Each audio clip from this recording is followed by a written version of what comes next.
আম্মা, তোমার রান্না এত স্বাদ, আমি তোমার অনেক ভালোবাসি।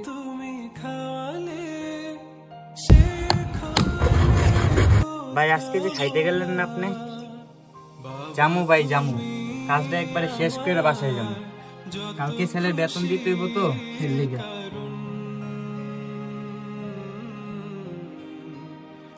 আমারে না ভালোবাসিস, তোর কাছে তোর আব্বা কেমন? আব্বার সাথে আবার কিসের তুলনা? আব্বা তো লেগে এই পরিবারের সুপার হিরো। আব্বা না থাকলে তো আমার স্বপ্নগুলো পূরণ হতো না।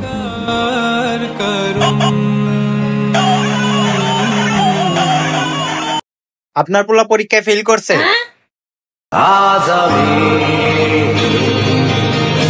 বাইগান।